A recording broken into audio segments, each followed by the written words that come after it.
I'm Stephanie Ruhle with a lot to cover today, starting with Omarosa, who is not holding back. The former White House aide calling out President Trump just moments ago. Do you think he's mentally competent to do this job? No, I don't think he's fit. The Trump administration firing back after Omarosa reveals she made secret recordings of White House officials, including the president himself. Omarosa, what's going on? I just saw on the news that you're thinking about leaving. What happened?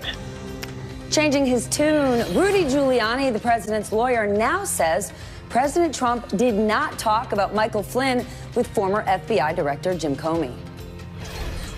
What happened in that conversation with Comey about Michael Flynn? What exactly did President Trump say? There was no conversation about Michael Flynn. And our tax cut tracker is back. Stock buybacks topping $1 trillion, and companies have no idea what to do with all that extra cash. We begin this morning with secret tapes. Again, allegations of racism, and the White House now in a PR war with Omarosa, the former reality show contestant turned White House aide. The president once said Omarosa always promises and delivers high drama. Well, he was not kidding. I have a great team here to break all of this down, but first, I want to lay out what we know. This morning, the White House is dealing with two different PR problems. The first surrounds the content of these new secretly recorded tapes of Omarosa talking to the president and White House officials like John Kelly. The second is the fact that these tapes were recorded at all. Now, as for the first issue, we are now hearing the conversations Omarosa hinted at in her new book, specifically Chief of Staff John Kelly firing her in the Situation Room last December, and the phone call in which the president appears to hear about it for the first time. I think it's important to understand that if we make this a friendly departure, we can all be, you can look at your time here in the White House as a year of service to the nation. And then you can go on without any type of difficulty in the future relative to your reputation. Can I ask you a couple of questions? Is the president aware of what's going on? Let's not go down the road. This is a non-negotiable discussion. I don't want to negotiate. I've never had a chance to talk to you, General Kelly. Yeah, so if this is my departure, I'd like to have at least an opportunity to understand. We can talk another time. This has to do with some pretty serious integrity violations. So I'll let it go at that. So the staff and everyone on the staff works for me, not the president.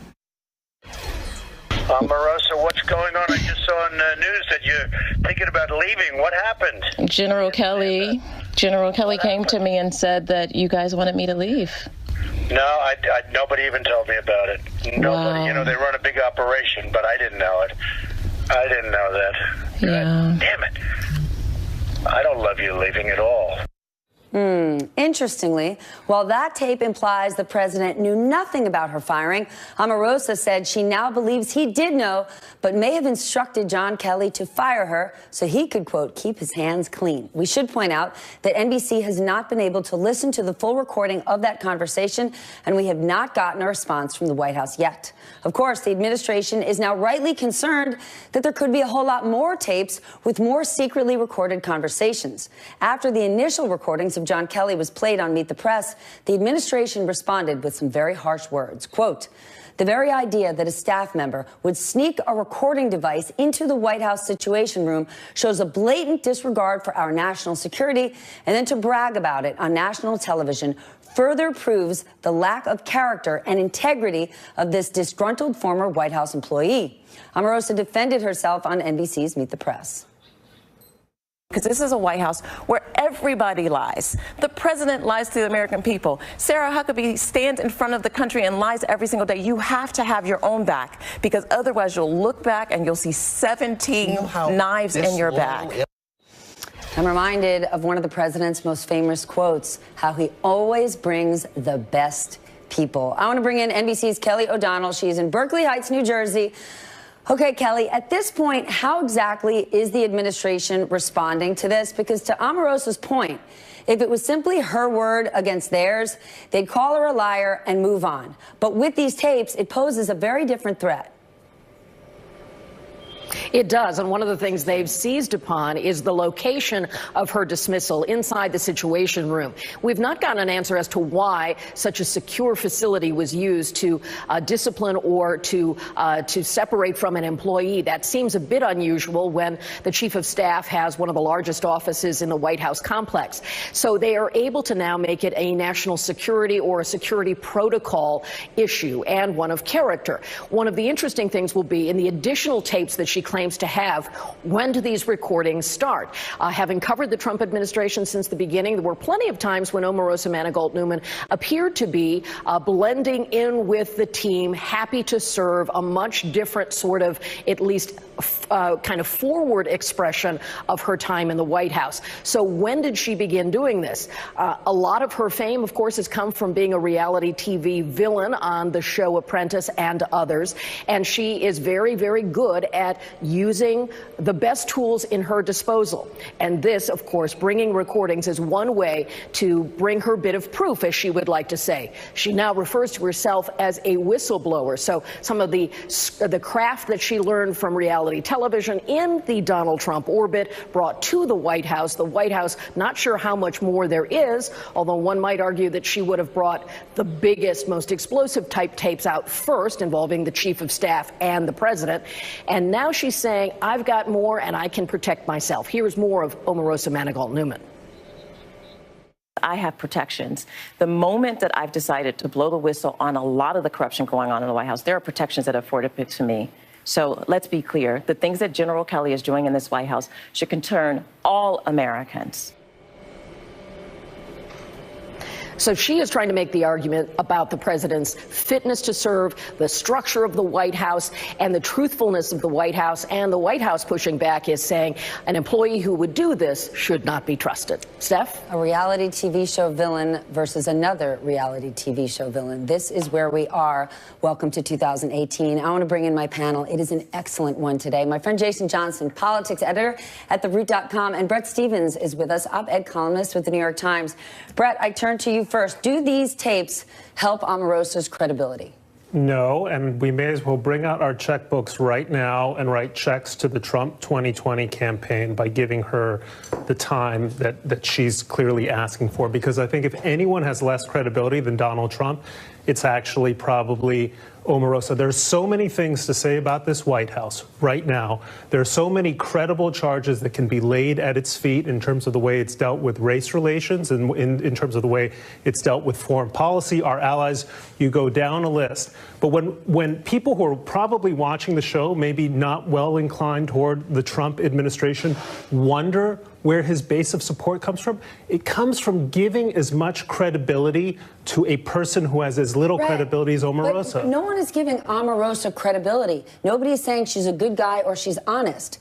But Omarosa has known the president since 2004. She worked with him on The Apprentice. She was inside the White House as a senior official for over a year. That is the more terrifying fact about the Trump administration, that she was in it for as long as she was. Then let that terrifying character, whether they're telling the truth or not, tell that story. That's a person who's actually inside, and we're on the outside looking in, wondering if this is just madness or strategy. Next to Jared Kushner and Ivanka, she probably knows him better than anybody else in the White House. So to that degree, she is credible. The fact that she knows them. She did The Apprentice with Ivanka and Don Jr. and Eric. She knows the family. She knows the business. She has flown on private jets with him long before this man was running for president. Omarosa, look, every time you go to court, right, sometimes you got to get a drug dealer to give information to another drug dealer. Everyone's not going to have a perfect background. But if there's somebody who can speak about how this White House operates, or even worse, and I think this is key, the fact that she was wandering in and out of the building and recording people and no one seemed to have a problem with it one way or another,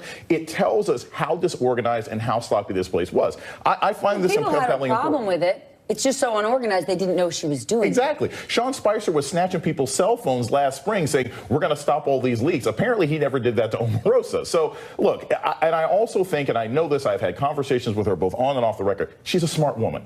She didn't get tapes just of her getting fired. I think that's probably what she's releasing now because it helps the books. I am quite confident when she's saying I'm protected, she probably has people on the record saying things that they could get in legal trouble. But because she's smart doesn't mean she's honest. Or maybe we're talking about someone who is seeking a moment of maximum publicity, and we are giving her maximum airtime. There's tons of things going on in this country right now that ought to concern us, that serious people ought to be talking about. But instead, we're saying, look, Omarosa says X, Y, and Z about the president. If any of those things are not credible, it enhances the president's credibility among his defenders. And that's going to be the consequence of this discussion. To that exact point, we're going back and forth whether or not Omarosa believes the president ever used the N-word. At one point, she said no. Now she's saying possibly.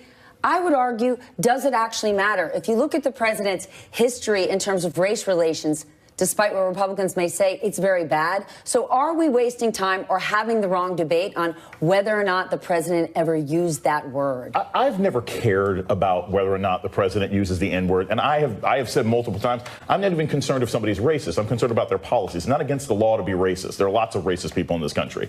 I think it's not an issue of giving her too much publicity. It's an issue of what does it represent about this administration that we have people like that working there. That is a valuable discussion. That is a discussion we can never talk too much about because it reveals how dangerous it is to be run by a bunch of incompetent TV show Jason, stars. I could not agree with you more. The scandal of the Trump administration is that it brought the values and, in fact, the personnel of the Celebrity Apprentice into the White House apparatus. The scandal is that Omarosa didn't see anything the matter, apparently, with putting on her cell phone in the Situation Room. That's far more damning about what the Trump administration was in its first year, and I think continues to be today, than whatever salacious allegations Omarosa makes now. But I will say this, if it turns out she doesn't have a tape with Trump using the N-word, the administration will use that mercilessly to say all of my critics are making these outrageous allegations against me, and there's nothing to them, and they're all fraudulent, and you're just a bunch of you know, quote, libtards who make these crazy allegations that have no basis in fact, and this is how he wins re-election 2 years down the road. Jason, where Brett makes an excellent point,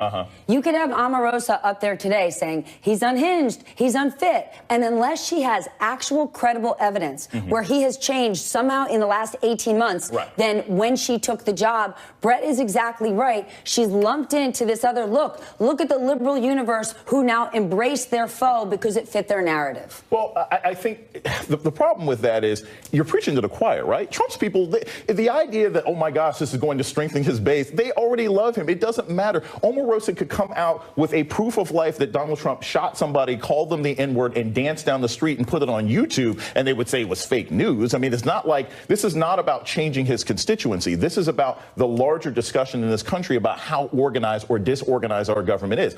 I don't think in 6 months that this is going to matter that much. But if you're talking about your independent voters, if you're talking about people who are like, look, I don't care about this stuff, I just want an organized government, that's where this comes into play, because people are like, I don't want to hear about this every day. And clearly he doesn't know how to hire people, he doesn't know how to fire people, he doesn't know how to behave responsibly, and that's what this country needs to know. We can't talk about that enough. Look, what I'm saying is, if you're going to say that the sky is falling, the sky had better fall, or otherwise people are not going to take you credibly. If you say the wolf is coming and the coyote only shows up, people will say it's once again an exaggeration. I'll never forget. The coyote is very dangerous. Yeah, okay? I think the coyote is very dangerous. I'll never forget when Hillary Clinton said, you know, why am I not ahead 50 points? Part of the reason is that they had Hamptons in August? Right. Well, I mean, exactly. Or Vineyard or wherever, the Vineyard. But, you know, part of the problem was Trump's opponents kept saying, this guy's going to be the worst thing that ever happened. And if he didn't quite live up to that standard of being the absolute worst, if he managed to string a coherent English sentence together,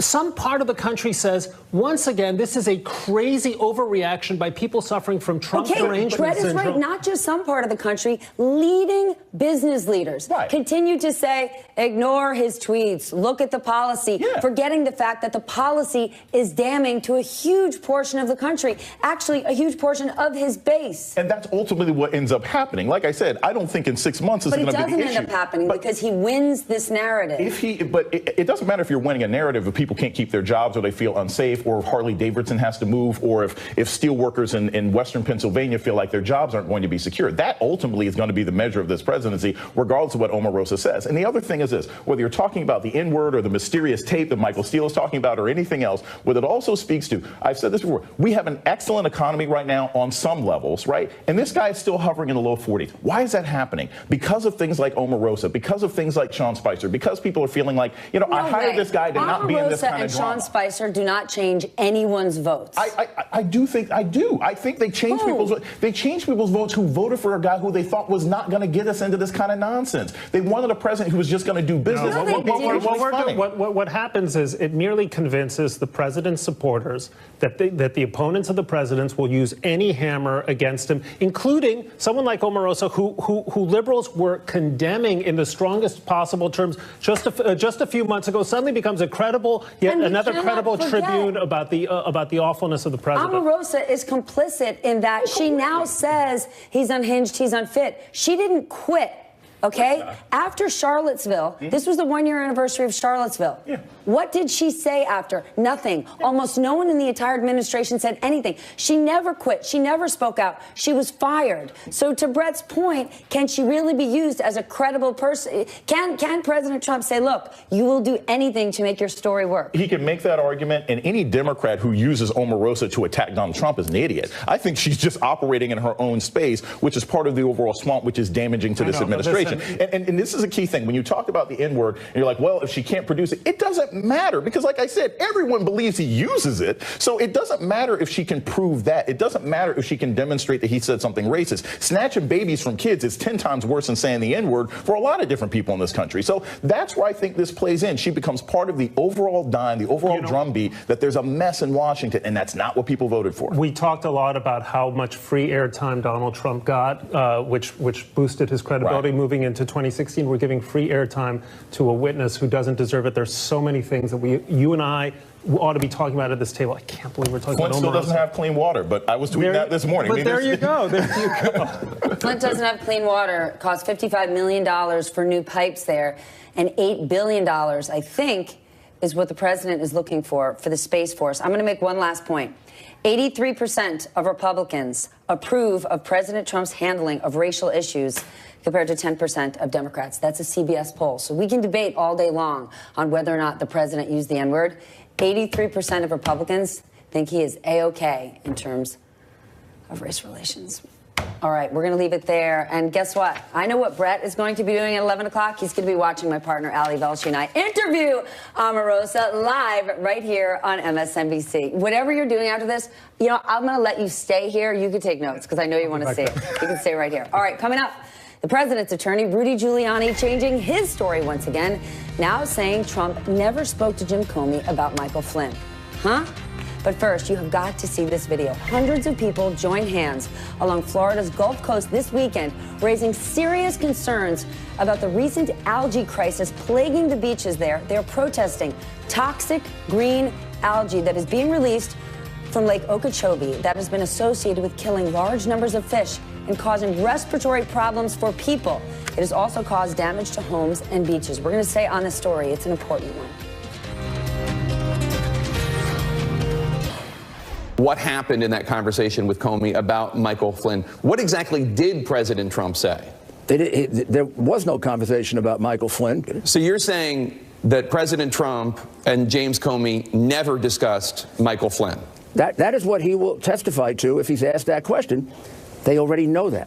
So why are they asking us for him to repeat what they already know under oath? And you're also saying that a month ago you didn't tell ABC News that he said something along the lines of can you give him a break? No, I did not. I said that is what Comey says. Oh, goodness gracious. That was President Trump's lawyer, the one and only Rudy Giuliani, claiming the president never spoke to former FBI Director Jim Comey about Michael Flynn. But just last month, this is how the president's very same attorney described the conversation between Trump and Comey. The reality is Comey, in some ways, ends up being a good witness for us. How is he a good witness for the president if he's saying that the president was asking him, directing him, in his words, to let the Michael Flynn investigation go? He didn't direct him to do that. What he said to him was, can you give him a break? Comey says he... I want to bring in Seth Waxman. He's an SEC enforcement attorney and a former federal prosecutor. Okay, Seth, I don't even understand this. Rudy Giuliani directly contradicting himself. Now, one could say he's trying to muddy the waters, but what does this do to the investigation? Are there any consequences for the president or Rudy Giuliani that he's straight up lying either then or now? Well, I don't think a sitting president's ever going to be indicted, so there may be some ramifications if there were ever impeachment proceedings and Mr. Giuliani and Mr. Trump were put to the test. But as we also heard Mr. Giuliani saying, he's arguing in the alternative. And to me, he's arguing a reality, a false reality. His statements don't seem to be tied to the law or the facts. He seems to say whatever comes to mind at any given moment that's expedient at that moment. And I can tell you that's very confusing for the American people. I'll just give you a quick example. I had a murder trial once where the defense lawyer stood up all trial and said his client didn't commit the murder. He was across town. He has an alibi. And then in closing arguments, he said, but if he was on the scene and he did shoot the victim, it was self-defense. That's a very confusing thing for a jury to digest. And I, as the prosecutor, stood up and said, look, even the defense lawyer is saying his client was on the scene. So these kinds of arguments routinely fail in the court of law, and I think these will fail in the court of public opinion as well. So, but how are they going to play into the investigation? Are they? I mean, Robert Mueller has got to be watching this. Sure, he's watching it, but I don't know that he really cares about it. He's focusing on his investigation. And, in my opinion, if this ever goes to an impeachment proceeding, Mr. Trump needs to keep 34 Republican senators on his side. It takes 2/3 of the Senate to remove Mr. Trump from office. So I think Mr. Giuliani's strategy, if there is one, is to continue playing to that Republican base. Hopefully that translates in his mind to 34 Republican senators. He continues to poll in that 30 to 40% range. And if he wins that battle, then he walks. Then he remains president, and there's no removal from office. All right, this morning, Giuliani again spoke about how Mueller needs to wrap up this investigation by September. Listen. He should put out his report, tell the American people what he has, and they can evaluate it. They're entitled to this information before he shouldn't hold it and try to manipulate the election the way Comey did. I don't think he wants to do that. So why did I say September 1st? Because a long time ago, 2 months ago when we met with him, he threw out September 1st as a date that he might be able to get the report done by. So let's just remind our audience, Benghazi investigation took over 4 years. Hillary Clinton's email took over 2 years. No indictments. The Mueller investigation, the Mueller probe, at this point, the full list of known indictments and plea deals is 35. What do you think Rudy Giuliani is getting at? And do you believe him when he says at one point Team Mueller said September 1st they'd be ready to go? I think that's wishful thinking on his part. I would be hesitant to believe that Mr. Mueller would put kind of a marker down like that, knowing how kind of complex investigations take and how long they take. And to your point, other investigations go on very long. This is a fairly short window of time, given the gravity and the complexity of this investigation. And frankly, one of the 2 or 3 big things that I still think needs to happen in this investigation is that the Mueller team needs to take a run at some of the potential key cooperators, people like Paul Manafort. So if that trial were to result in a conviction, they may have a shot at bringing him into the fold and using that as well. So there's going to be a long period of time before this investigation wraps up.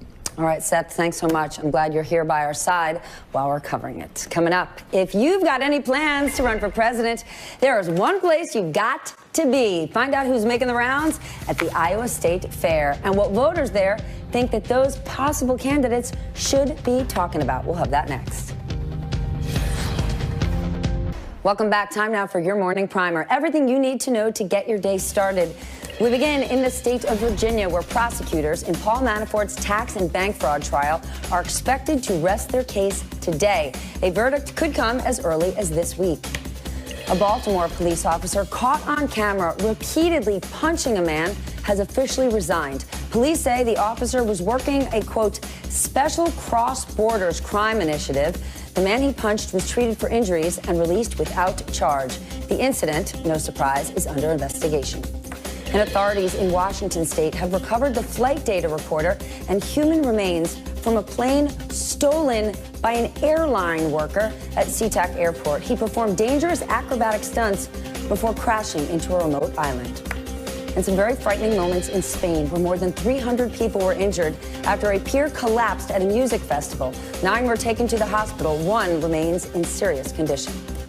And financial turmoil in Turkey could have ripple effects globally as the nation's currency plunges after the U.S. imposed tariffs on Turkey's aluminum and steel on Friday. Let's get more now from CNBC senior economics reporter Steve Leisman. All right, Steve, markets are up slightly right now, but I want to go through if and why this is a long-term concern, because early days, people were concerned that President Trump was too cozy with an autocratic leader like Erdogan. And now suddenly we're saying, wait a minute, we can't be so tough on them. But is the issue not whether he likes or not Erdogan, but what the president, the administration's long-term strategy is here? I think that's an issue, and I think you raise a good point, because all of this takes place against a backdrop of a United States that doesn't feel the need anymore to be the stabilizer for the world.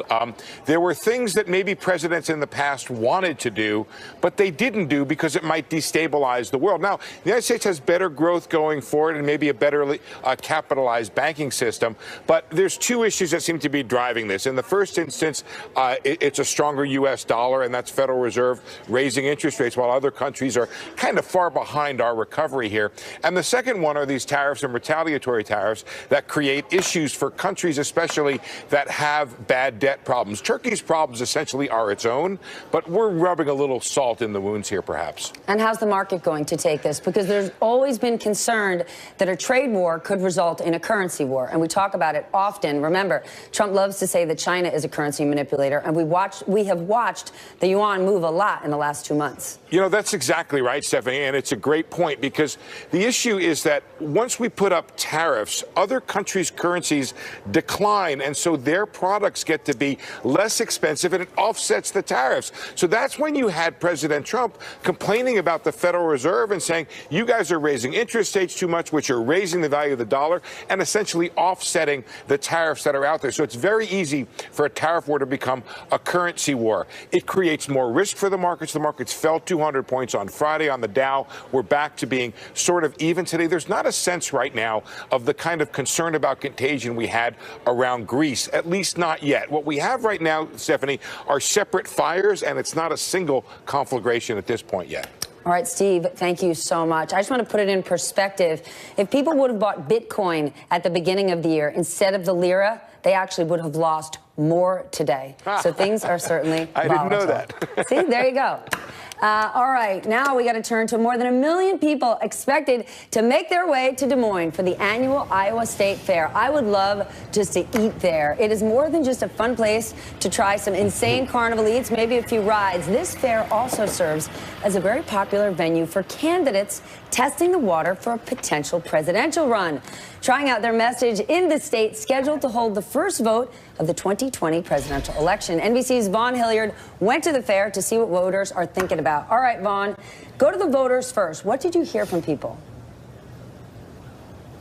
Yeah, good morning, Stephanie. I think it's an important exercise. You know, oftentimes people look at, and they kind of give an eye roll as to why are these candidates, you know, more than 2 years out from the presidential election coming here to Des Moines, Iowa. But what I believe, and it's not only healthy for them, but it's also healthy for us, because you have Des Moines, you have city folks, but you also have from rural Iowa, people that are coming in here. And constantly, I'm going to play you some of the sound that we got here over the weekend when we asked the question to voters, what is the most pressing issue on your mind? What did we not hear? Donald Trump, Democrats, or Omarosa? This is what they told us. I'm concerned most about how our allies look at us now, you know, and the disrespect that we're showing the world. Climate change, because it affects all of us. I'd say our economy right now and our minimum wage here. Economy. Is it working for you? Well, I'm a rancher, so it's tough. Affordable housing. I think it's out of control. I think it's personally greedy. Probably healthcare. Cost of medical, cost of, you know, the insurance, and then it goes up. The hospital costs go up. Immigration. Why? Because I care about people. That's pretty much all it matters. All it boils down to for me. Probably women's rights, and the right to choose. Good paying jobs as opposed to minimum wage type jobs. But I picked three things, and that's healthcare, education, and the deficit. And that's who I vote for. Is either party addressing those? adequately right now for you? I think they're trying. I think they're trying, and I think they each have different ways of doing it. And if it gets done, I don't really care which way they do it. Economically, we do the best job in the world of raising crops. I'd like to be able to sell them to whomever we want. The tariffs are having an impact on you. They are. Stephanie, when you hear conversations like rural health care, access to broadband, after all of those responses, it's hard to understand or to know whether they consider themselves Republicans, Democrats, Independents, because for a lot of these people, it comes down to local issues. I'll remind you, Iowa in the presidential election, it was a 15-point swing from 2012 to 2016 in order to go over to the Republicans. You've also got a lot of local races. The governor's races here, they have competitive congressional races, and it oftentimes comes down to those very local issues. Stephanie? Very local issues, and people were certainly covering those there. Vaughn, I'm looking at that corn dog stand behind you. Please go there. Get one for me. One of my favorite treats. Thanks I so had much, one Vaughn. last night. You very rarely have an opportunity to have a corn dog, so when one is available, it's like a fish taco. You got to get it. Coming up, companies sitting on so much cash, they don't know what to do with it. Here's an idea. Pay your workers more. So what happened to the Republican promises that tax cuts would lead to higher wages and more jobs? Money, power, politics next. But first, we are keeping track of gun violence in the United States. There have now been 35,692 incidents of gun violence in the United States this year. 432 took place over the weekend. Welcome back. I'm Stephanie Ruhle. It is now time for Money, Power, Politics. Small wage gains for U.S. workers are being wiped out by cost of living increases. According to newly released numbers from the Labor Department, inflation was up 2.9% from July 2017 to July 2018, outpacing the 2.7% increase in wages during the same period. Meanwhile, U.S. companies are on track to reach or exceed $1 trillion in stock buybacks this year alone, with many crediting the $1.5 trillion tax cut. So instead of the promised higher wages and massive investments, companies are flush with cash and putting that money towards record buybacks, which of course boosts the price of their own stock, which helps shareholders. And many, many companies have workers that don't own a single share of the company. Joining me now, my dear friend Brendan Greeley, U.S. editor at the FT's Alphaville. Okie doke, Brendan. Part of the promise with the tax bill was going to be the increase in wages. We talked about families having $4,000 more money a year. But even if you get that $4,000 more, then the situation we face with inflation, whether it's Trump's fault or not, and it's not, wipes out that $4 grand. Well, so the $4 grand was always a bank shot, Steph. The first thing that's going to have to happen is that companies are going to have to invest in new plants and equipment. We had a good first quarter. They actually did that. We had a good growth number on business investment. It wasn't as good in the second quarter. So we're going to have to wait basically to the end of the year to see what kind of spending plans they have on buying, new plants and equipment so they can hire people or make their workers more productive. So, we're waiting, unfortunately, for the wage hike. So whatever you see on wages, you can't really necessarily connect it to the tax cut. The problem right now is we have the continuation of the story on wages. Workers don't seem to have enough bargaining power, even in this market, even with unemployment this low, to get their wages up. So that story is an old story. It hasn't changed. You and I have been talking about it for about 2 years. What is new is the inflation. In theory, a little bit of inflation, the kind we have right now, is a good thing. The Federal Reserve has been desperately trying to create this much inflation for 4 or 5 years. So the fact that real wages, so wages after you account for inflation, are going down is sort of not something that we can necessarily lay at the feet of Donald Trump. We can say that nothing has really changed. Workers don't seem to have any more bargaining power to get raises. But Mr. Greeley, unless along with the tax cut, some regulation that could have, let's say, addressed the disparity between worker and CEO pay, how could the administration have ever made the argument that trickle down was going to work? CEOs of companies, whether you think they're good guys or bad guys, their priorities, their stakeholders are their shareholders and customers. Nothing has changed in terms of their workers having more leverage. So if a CEO's job is to optimize the company's performance and make the most money, no one is forcing their hand to raise wages higher. So of course the tax cuts would go to buybacks. Yeah, I think that's absolutely right. I do think that, we tell ourselves a comforting tale using traditional economics. Traditional classic economics tells us that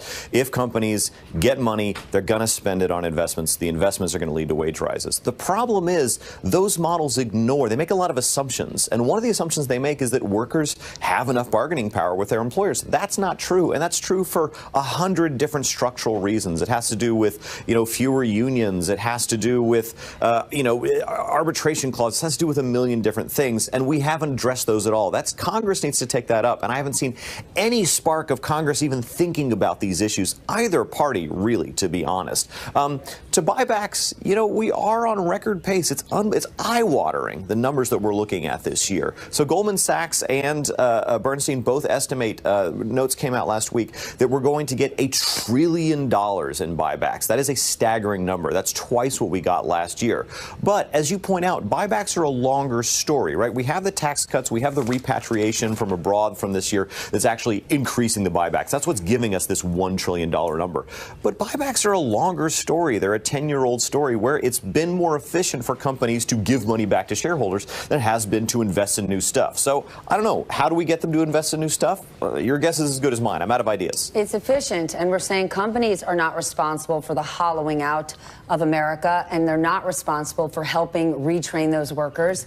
Then the question is, who is? Mr. Ruhle, thank you so much. I appreciate you joining me this morning. Thanks, Steph. Tax cut tracker, we're going to stay on it here. Coming up, 1 year after the violence in Charlottesville, another Unite the Right rally. This time, it fizzles. But while the crowd was smaller, has the sentiment in the country changed at all? Deadly riots in Charlottesville. The second Unite the Right rally took place in Washington, D.C. over the weekend. Only this time, there were less than 24 white nationalists gathering just steps away from the White House, far fewer than the 400 organizers planned for.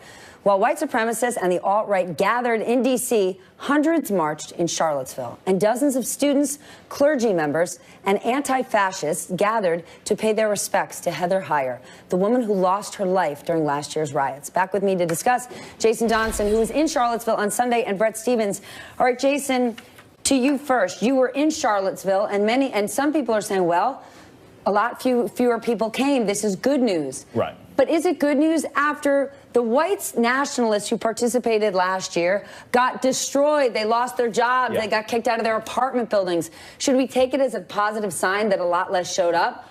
Or they're existing, they're just remaining in the shadows? Yeah, they're existing, they're remaining in the shadows. I was in Charlottesville on Saturday for the memorial, and then I was actually at the march on Sunday in Washington, D.C. And so what happened is, a lot of the guys who went last year, yeah, they lost their jobs, but what they also recognize is that they didn't have to face the consequences that they thought they were going to face last year. I mean, think about it. A lot of those guys who got caught, they weren't caught by the local police department. They were caught by activists. So they're like, you know what? We can still be white nationalists at home. We can still be weekend white nationalists. We can be Forever 21 Nazis and do whatever we want in Michigan and in Illinois and California where we want to be. We don't have to march anymore. And so I found it nice that only 12 people showed up, but these guys still feel empowered. They feel more empowered today than they did a year ago, and that's what's dangerous. Oh, but still, clearly, I mean, look, if 400 had showed up, if 800 had showed up, we would be having a very different conversation. I think a much more anxious conversation. It does mean that at least some healthy antibodies in this society are working. They don't feel they're not fearless. They understand that there are consequences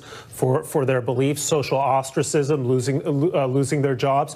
You're not going to be able to eradicate what's in the human heart, but at least you can start to condition their behavior in a way that is less aggressively obnoxious. Because if this movement had continued to visibly rise, our problems would be that much greater. It's a good point. I want to share what the president tweeted about the rally, saying the riots in Charlottesville a year ago resulted in senseless death and division. We must come together as a nation. I condemn all types of racism and acts of violence. Peace to all Americans. What do you make of it? Yeah, that's just what white nationalists want to hear.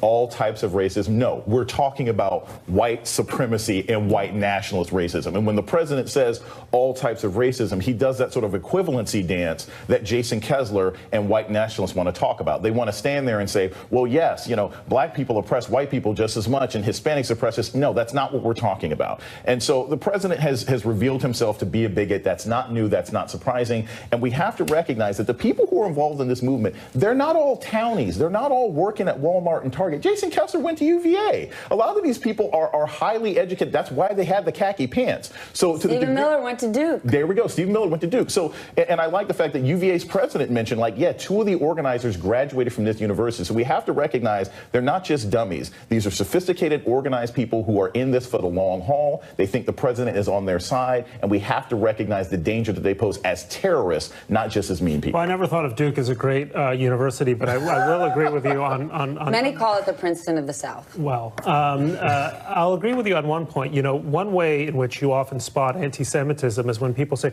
well, the Holocaust was a tragedy that involved lots of people, right? That somehow the Jewish aspect of it wasn't central to its nature. And that's exactly what Trump was doing in his tweet. But more than that, he's offering the nation a tweet on the subject, 280 characters. This should be an occasion for a president to go and speak at the Lincoln Memorial, to go and speak somewhere else and deliver a speech, which I don't think Donald Trump in a million years would be capable of delivering, but deliver a speech that says something different. The California fires, you would say this would be an occasion for the president to go there. Instead, he's going to rallies. Right, but let's just point out that the most damning fact about what Donald Trump has done on the year's anniversary is offer the nation that pathetic tweet. Before we go, the weekend was not without conflict or acts of violence. There were some journalists who were attacked by street protesters. Those protesters were also going after the police. They didn't want to be on camera. They're believed to be part of Antifa. What's your take on this?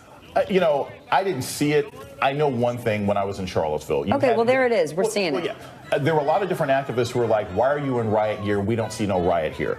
There is a belief, I'm not saying it's always correct, but there is a belief by many activists, including Antifa, that the police tacitly support this kind of violence. Where does that belief come? I mean, come on. Do you think the police there were there to protect white nationalists? Do you believe that?